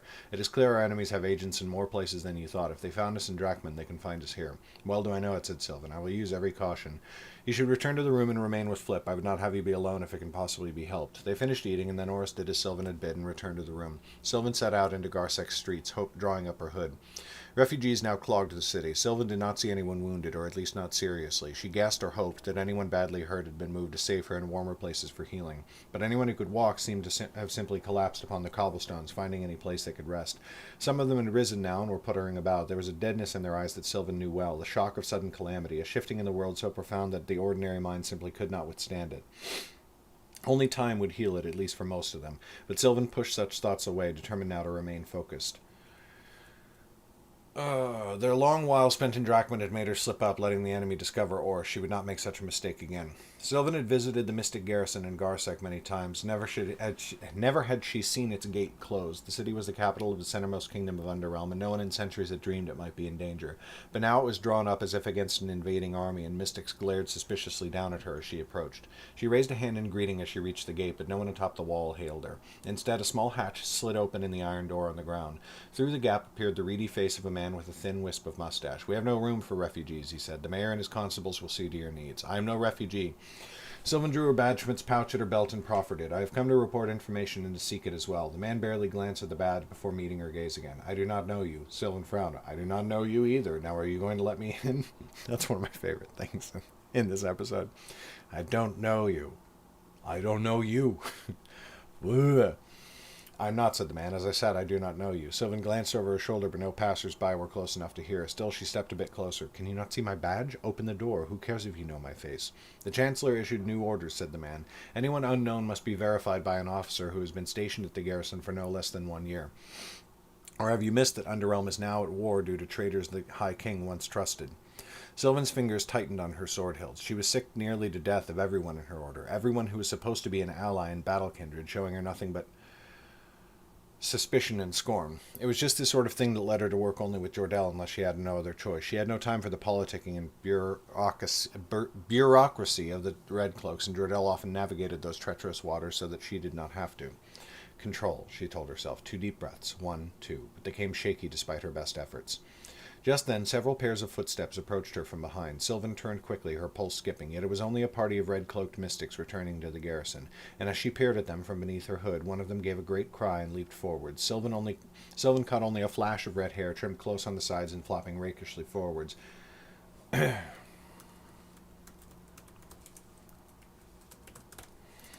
Before the mystic threw her arms around Sylvan in a warm embrace. Weath, said Sylvan, holding the woman tight against her. She buried her face in Weath's neck and only with difficulty stopped from crushing her. Weath, for her part, ran her hands up and down Sylvan's back and covered the top of her head with kisses, as though she could not believe her own eyes and was afraid Sylvan would vanish like a dream. Sylvan, dearest, said Weath, I have not seen you since Brillig. What under the sky are you doing here? I thought you were still in Dorsey.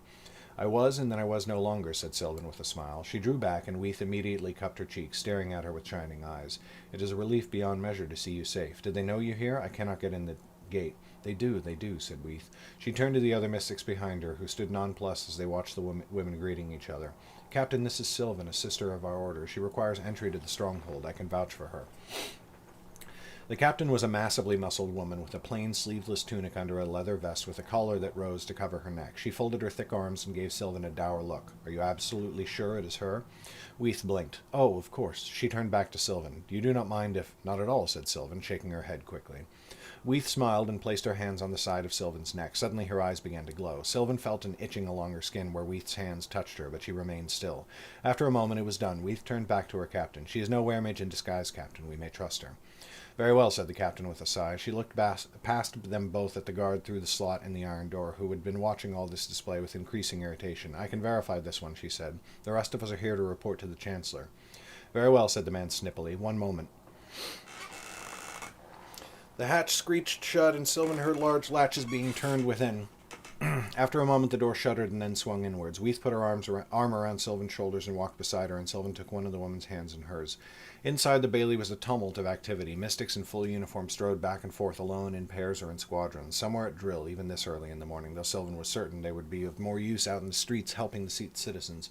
But Weath stopped her with a gentle hand on the shoulder and turned back to the others they had entered with.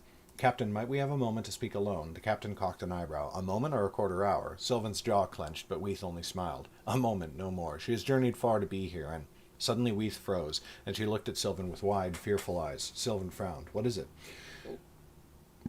"Excuse me." Weath did not answer. She turned back to her captain. "We have things to discuss, of a private matter."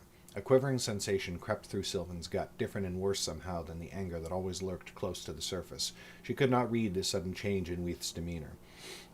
But the captain did not seem to notice. She only nodded. "Meet us in the dining hall. The Chancellor shall fetch us from there for our next assignment. A moment only. I swear it, Captain," said Weath. The captain nodded, and the mystics left. Sylvan turned to Weath, suppressing a frown. "Weath," she said, "what is it?" "Not here," said Weath. "Come, we can be alone in the stables." "I thought you promised your captain you would not be gone too long." Sylvan tried to make it a quip, but nerves turned the words lifeless. Weath only licked her lips and shook her head. No trace of amusement shone in her eyes. Sylvan followed her silently into the stables. The din from the bailey died away as Weath took her towards the back, where there were some chairs for the stable hands. The place was empty now. Weath drew Sylvan into a chair before taking another for herself. "Well, what road brought you here, Weath?" said Sylvan. "The last I heard, you were stationed at Ammon." Weath smiled weakly.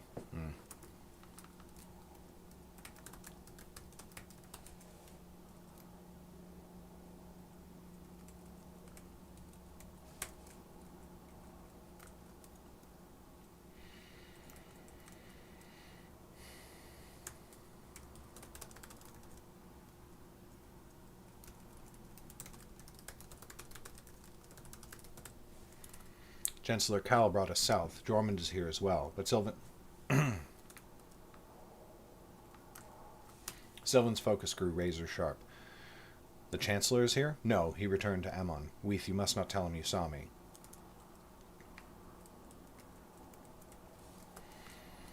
Weath frowned in alarm. "Why ever not?" Sylvan leaned forwards and took her hands. "Please, I beg you to trust me." "Of course I trust you," said Weath, "but can I trust him? What do you fear in him?" "No treachery to the High Crown, at least," said Sylvan bitterly. "But if he learned I am here, he would command me to join him in Ammon. That I could not stomach, especially not with—" She stopped short and shook her head. "I cannot say everything I wish. Only please promise me you will not tell him." "I swear it then," said Weath. "Of course I swear it, darling." "Thank you." Sylvan realized her grip on Weath's hands had grown too tight, and she loosened it. Weath gave a weak smile of relief. "All right. I came to ask the Lord Chancellor this, but you are even better. I've come seeking news of Jordell. Have you heard anything of him? Has he been pardoned yet? The last I heard, he—" Her words died even as Weath's faint smile did. The quiet of the stable around them seemed to become total silence as Sylvan heard a faint ringing in her ears. "Weath?" Weath slid...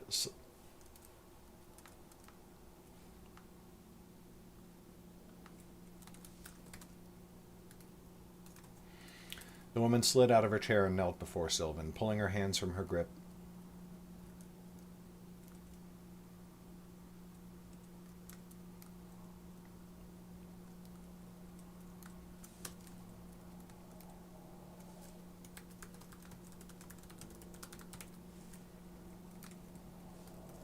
Gently taking Sylvan's face. "My dear, I am so sorry. Jordell has fallen." Her voice seemed to be coming through dark water, reaching Sylvan weakly in the depths. "Nothing. Then, on the seat?"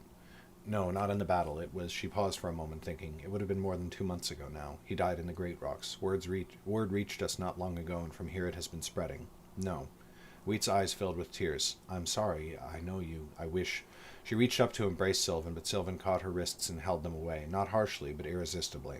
No, she said again. I have to get away. I cannot be here. I cannot be near her or any of them, not in this place. I have to go. She rose from her chair and strode towards the door. Sylvan, said Weath, following after her. Darling, please, stay here at least a moment. No. Away, as far as I can. Sylvan, please, cried Weath. You should not be alone. Do not do anything.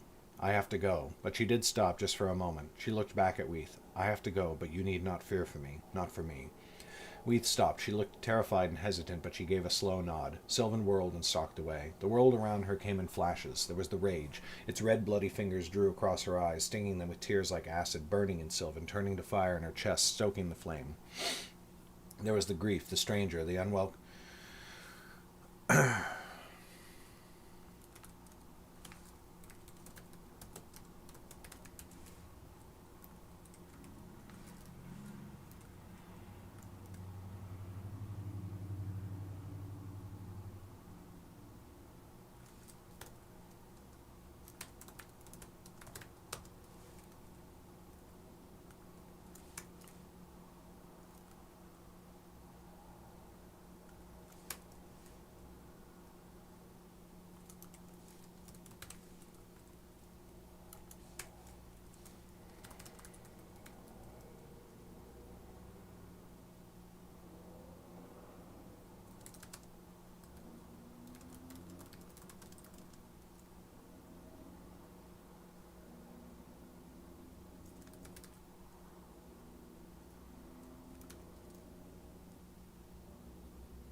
There was the grief, the stranger, the unwelcome guest in the home of her mind, the hollow pit more frightening than hate. There was Oris, there was Weath's soft neck. She was in the city street, not far enough. Had she left the stronghold? Did they open the door for her, or did she push past them? Closest wall was north, not far enough, not here, not in this place. The city gate stood ahead, and it was closed, and then she was outside it. Did she show them her badge? Don't look back farther, not far enough. Was anyone else on the road close by? She could not see them, could not see through the red, the woods, the trees of the birchwood standing around. How far from the city? Not far enough. Nowhere is far enough. But it would have to do. He would want you to control yourself. He would want you to be calm. Do not let go. Do not lose control. Red turned to white, turned to black, to darkness that ate her from the inside.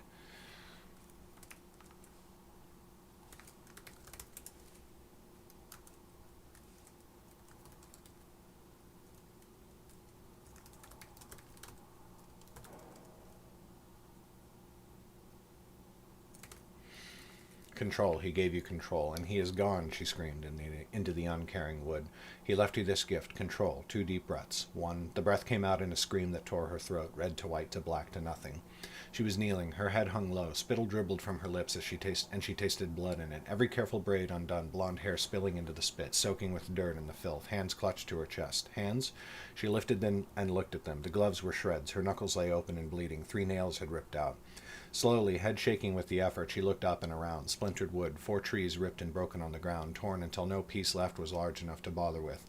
One of her swords lying on the ground 2 paces away, the other buried in the trunk of a 5th tree a little farther off. Still the rage, but the familiar red, no white and no black. And now the shame, endless, fathomless, like the very dark below, vast enough to lose herself in 1,000 times over. The shame, what would he think if he could see her? But he could not, and he would not, ever again. Shakily she got to her feet. At first she failed, slipping on the muddy ground. Her face came up caked with it, and she gasped at the cold, at the feeling of the dirt in the battered wreck of her knuckles. At last she rose quivering to her feet. It felt with every step as though her legs would send her crashing down again. She retrieved her swords and turned to the south, but then she thought better of it. She needed to clean herself up before she returned, and she would need to clean the dirt out of her wounds. The shore of the Great Bay was not far off, and she remembered a stream a little farther off to the west.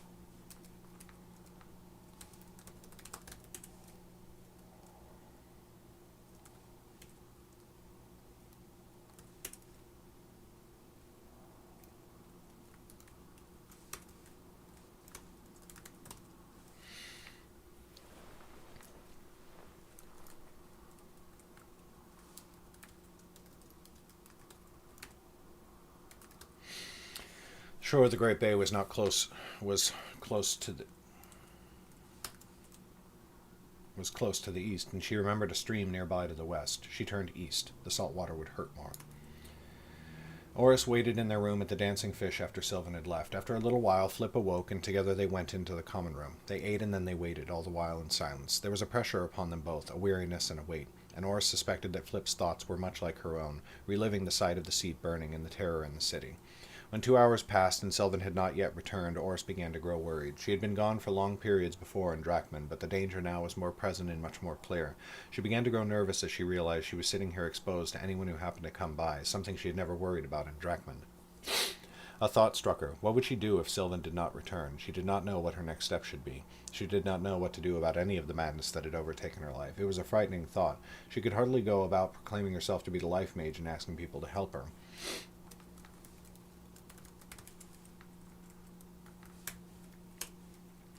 But just as this trail of thoughts was beginning to spin back in on itself, Sylvan arrived at last. Oris watched her come through the door with a sigh of relief, which cut off the moment she saw Sylvan's face. She looked haggard, as careworn as if she had gone a week without rest. As she pushed through the common room towards them, Oris noticed her hands. They were badly bandaged with white cloth, already showing bloodstains beneath. Sylvan? Oris did not remember rising to her feet or clenching her fists. What happened? Who did this to you? She went and wrapped an arm around Sylvan's shoulders, gently guiding her to the table with Flip. The wizard was staring at Sylvan in stark astonishment, and to Oris's surprise, not a little concern. He slid over to make room for her at the make more room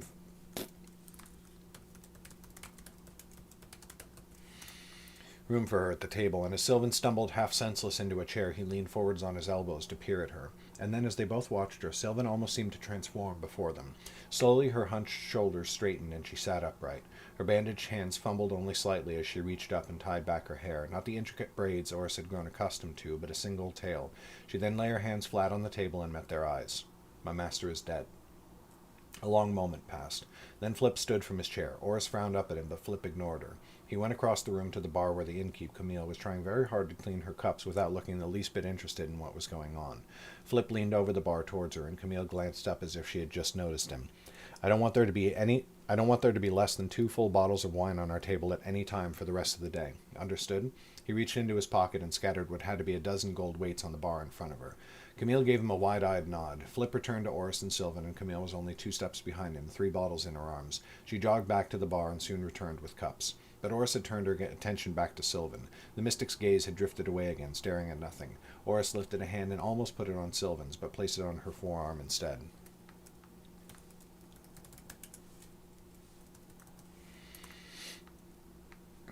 Sylvan did not seem to notice. She looked as still as a stone, but Oris could feel her twitching, the muscles jumping around underneath her skin, as though she was aching to fight anything she could get her hands on.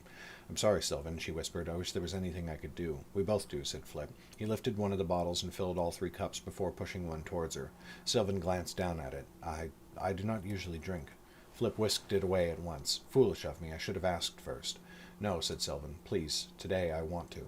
She held out her hand. Flip returned her cup, though there was an uncomfortable look in his eye. Is that...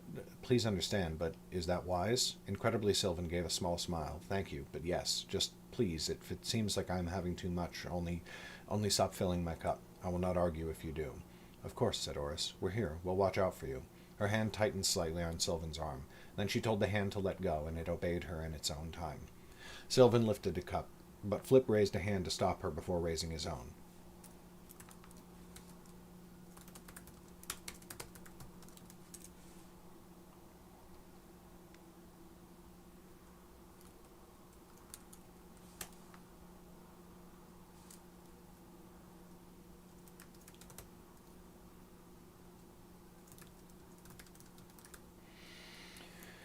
Flip raised a hand to stop her.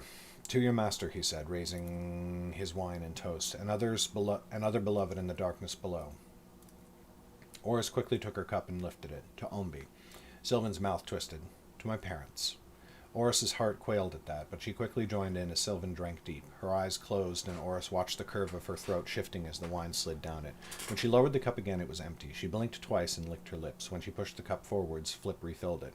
I suppose, said Sylvan slowly, I suppose the 2 of you should find your own way from here. What? Said Oris. Why? I failed, said Sylvan. I brought you all this way, and it was all for nothing. Flip gave an amused snort. Hardly for nothing. For one thing, we're alive because of you. That's not nothing, at least not from my view. Sylvan gave a little shrug. That may only have delayed the end. Now we are nowhere. I have no plan and no idea where to find one. And the person who did know, who had a plan, he left us a way forwards, said Oris. Sylvan looked at her. What? What way? Oris met her gaze. He left us you. Sylvan stared at her without a trace of recognition. I trust you, said Oris. Just like he trusted you. You can't tell me he was going to do everything himself, teach me all on his own. He had to have others he could rely on. You have folk you can rely on, too. Here's 2 of them. She pointed at herself and then at Flip. Who else? Who could teach me what I need to do? Slowly, Sylvan's gaze drifted away from her. I suppose there are some I could ask, 1 or 2 who may still be on the seat, if they survived the attack. Then let's find them, said Oris. If there's only one thing I know for certain by now, it's that I'll die if I'm out there on my own.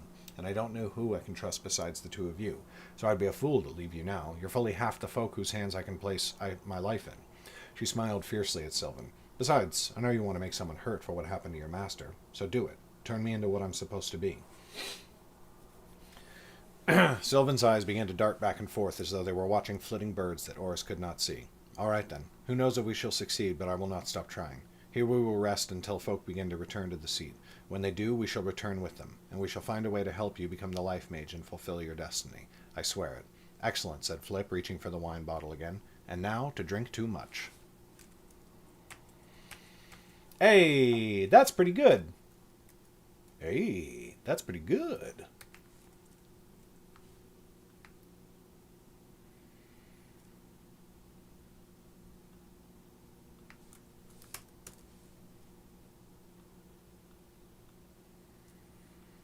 Shooby dooby doop doop doop.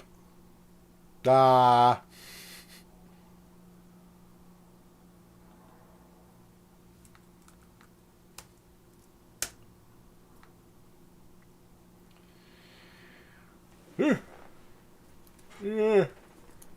Nope.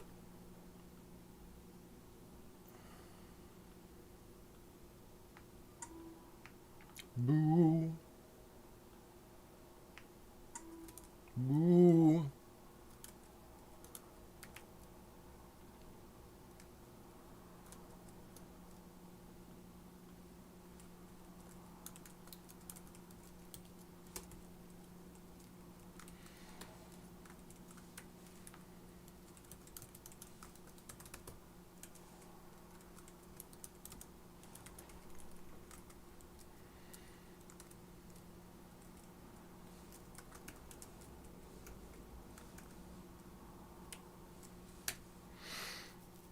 Are these the sounds you usually make, or are you playing it up for your stream? What sounds? I'm sorry, I don't understand.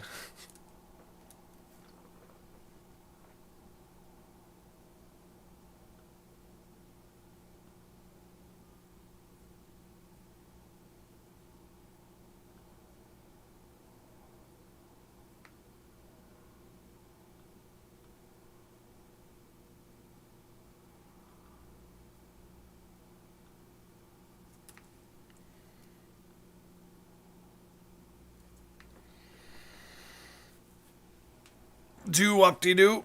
Oh, the singing and whatnot? Yeah, I talk to myself all the time. I mean, I definitely talk more when I'm on stream, because I realize that y'all are there.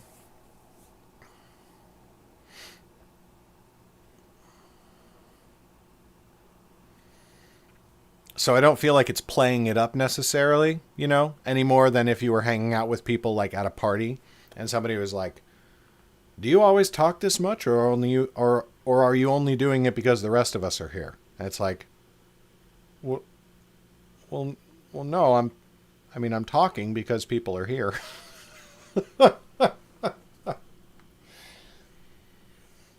But I do talk to myself for sure when I'm writing. I oftentimes will do the rubber duck. You know the rubber duck when it comes to like computer programming? You heard about that one?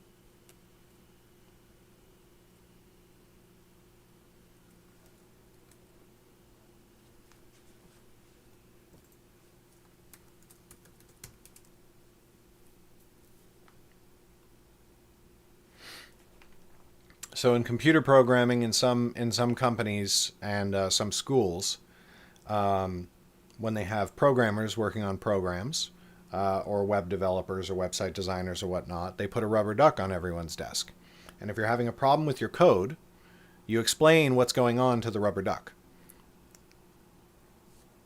And so you sit there and you go, okay, the code won't compile. It looks like it's not compiling because of the first section. But in the first I don't know computer programming, just so you know. So if you do, I'm going to sound like a total uninformed person, because I am. But in the first section, I specifically put the semicolon there so that I would be able to read the notes back to myself afterwards. However, it looks like, for some reason, the code is trying to read my notes to myself through the semicolon, almost as if I'd entered, oh my God, I entered an if function. And then by explaining it out that way to, a rubber duck who's just sitting there listening to you, you go, oh crap, that's what's wrong.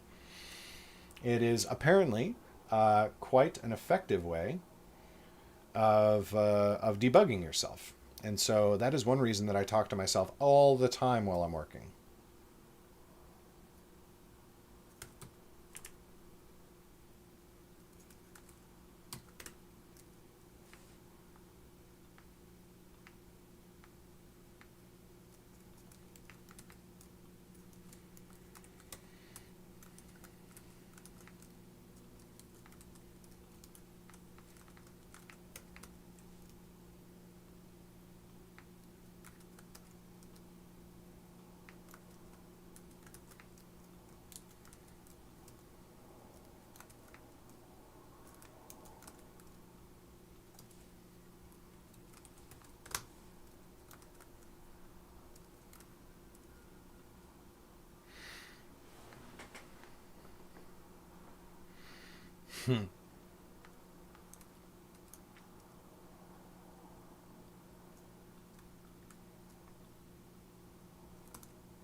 Published a book funnel. Send it to Patreon. Linky link.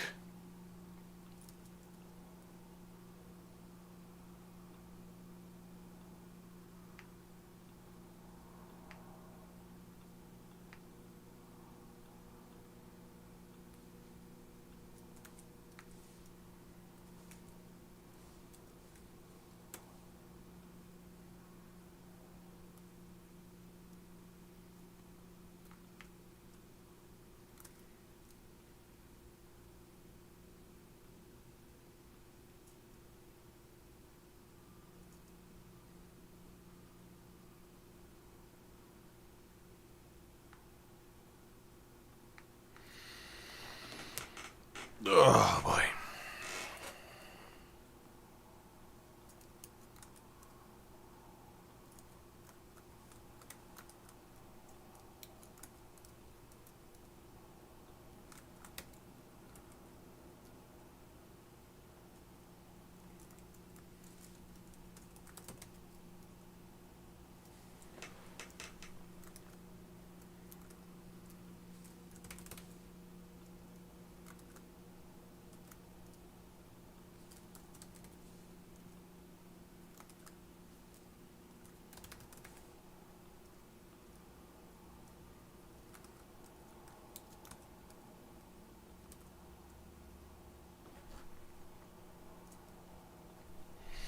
Scheduled and done.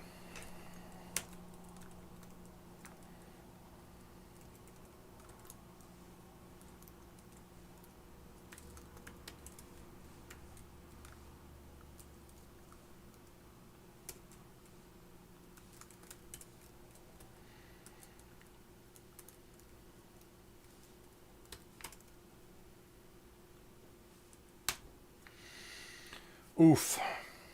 Well, okay.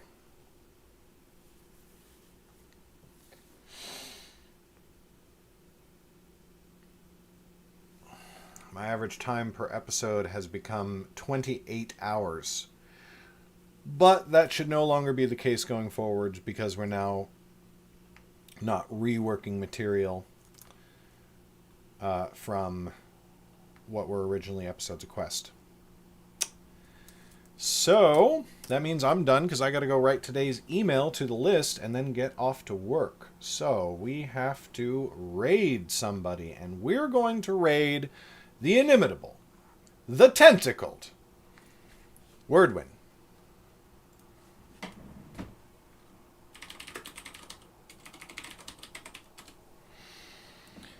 Go ahead and throw your eyeballs directly into Wordwin's open, gaping chasm of a mouth.